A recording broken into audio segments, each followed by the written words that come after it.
Hello and welcome. We're going to be covering Mine to Save, Pine Ridge Pack Book 1, and MM Shifter Romance by Jada Marks.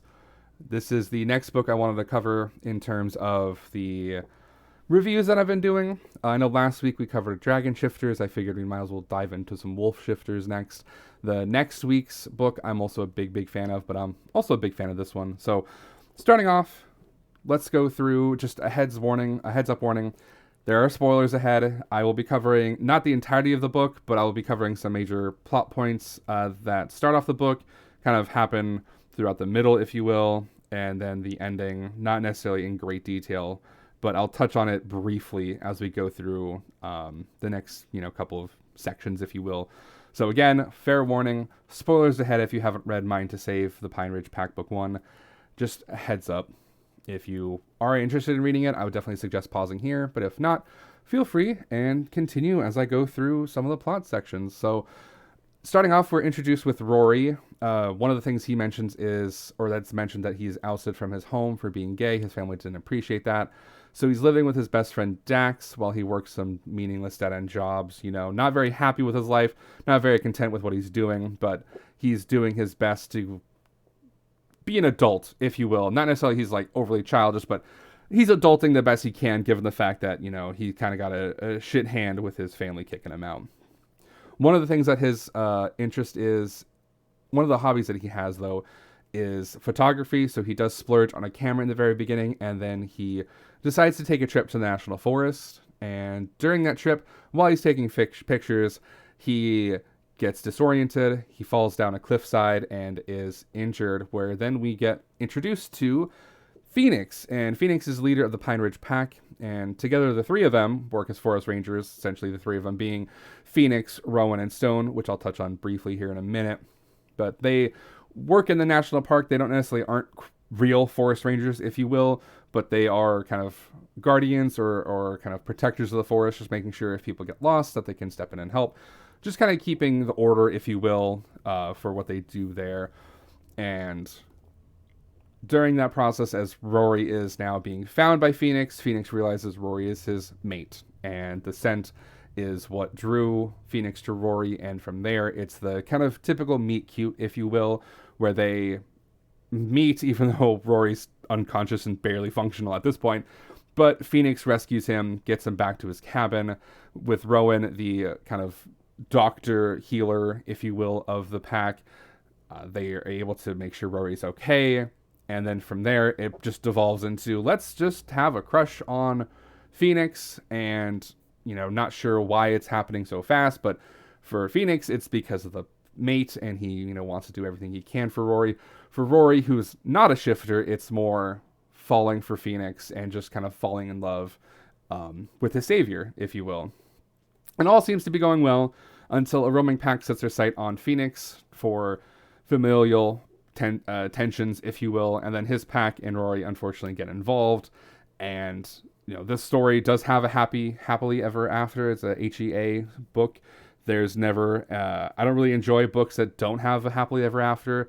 The bury your gaze trope is not my favorite. I'd rather have people have happy endings in these romance novels than tragic, unrequited love, or tragic one side's dead, or however this needs to happen. Just want happily ever after. So I want people to be happy in these things. I get enough sadness in my own life.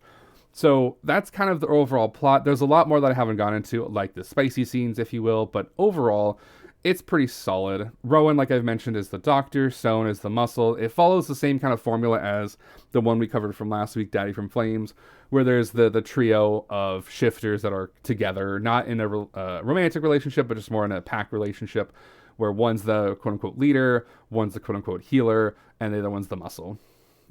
Healer, alchemist, same thing. So as far as the overall tropes, though, are concerned for this book, in terms of what you can expect to find, obviously we're dealing with shifters, but it's not the traditional ABO dynamic. Rory's not an alpha. He never claims to be Rory's not the alpha. Rory's never the omega. He never is claimed to be the omega. It's very much a human falling in love with a human who could turn into a wolf. That wolf happens to be an alpha, but it's not traditional ABO, as in they have traditional alpha, beta, omega dynamics. But as far as its conception as a shifter story, it's fine. I personally enjoy the ABO dynamics more so, especially when they're done not like traditional, not played straight, if you will, not the Omega being frail or fawning over the alpha or subservient to the alpha all the time, basically not having a spine, if you will. I like the more inverted ABO dynamics where the Omega's a bratty sub, if you will, but has a backbone, has a spine, is a little bit hesitant or reserved, and not just fawning all the time. So it's an interesting dynamic between Rory and Phoenix. One of the things that does happen is, because they are mated, Rory does get some slight supernatural abilities. So it is interesting to see that take on the shifter romance, or the shifter aspect of powers being kind of extended to the mate once the mate is, found. Both Rory and Phoenix, though, do have a lot of healing to do in the book with the hurt comfort.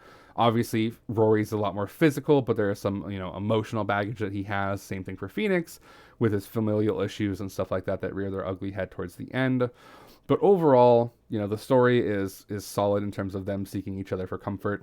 And then Found Family, it starts off with Rory kind of explaining that he's living with Dax, and it's like a found family situation. And then even the pack becomes a found family for Rory after he loses, his, in terms of Rory being ousted by, his family for being gay.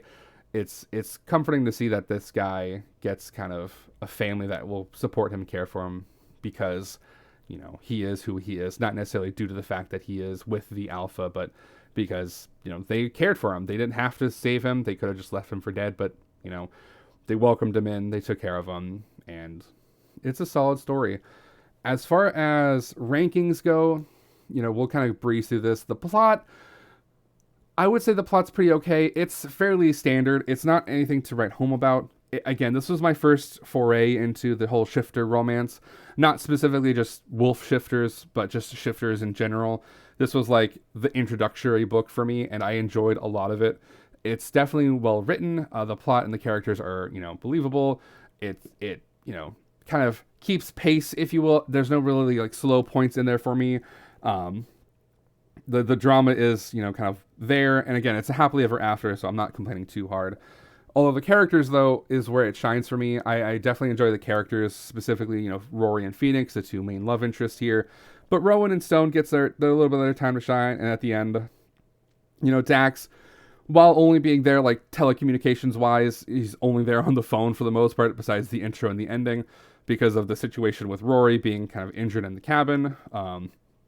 Dax is there, but he's a solid character, I would say, especially at the end where one of the other characters, I'm not sure if it's Rowan or Stone, catches on a scent that then kind of leads us to the next book, which is a trilogy from what I can tell of, we have Phoenix in the first. I don't know who comes next, but it's either Rowan or Stone, and then the third is whichever one didn't get their mate. So by the end, all three of the wolves that we're introduced with will get their mate, and it's a solid story. And I think, as far as like the plot goes, and the characters, they're very well done. The writing style, which I have a little bit to say on, I'm putting at 3 stars. I think the writing style itself is fine. It's not overly flowery. It's not overly descriptive, which is fair and standard for these kinds of romance stories. I'm not explaining. I'm not wanting to see every single detail of the tree, but as far as the scenes that need it, like the spicy scenes and like the character building scenes, they do them well, especially the dialogue. I will say, though, the formatting of the book, which I'm including in this writing style, is weird. The margins are about 1.5 inches thick. It looks like as if you took the Kindle version and just put it on page, like you've just screenshotted every single line of text or every page and just put it into a book. Not saying that the book itself has the screenshots of it or it looks like screenshots. It's just more like you just took the formatting of the Kindle, slapped it into the middle of a page and said, this is good. It's only 13 chapters, but the book is almost 1 inch thick, and there's no page numbers, so I have no idea how many pages it is, but it's not dense in the sense that it's filled to text, but it's dense in the sense that the font is huge, the margins are huge, and you feel like you're reading like a thick tome when it's really not. Moving into spicy scenes, I definitely give this a 4.5 stars. I think Rowan and Rory, I keep calling him Rowan, Rory and Phoenix, those names are going to be dead to me by the end of this, but Rory and Phoenix, I think, have a good chemistry, especially in the beginning when Rory is injured and Phoenix doesn't want to push too much or go too far.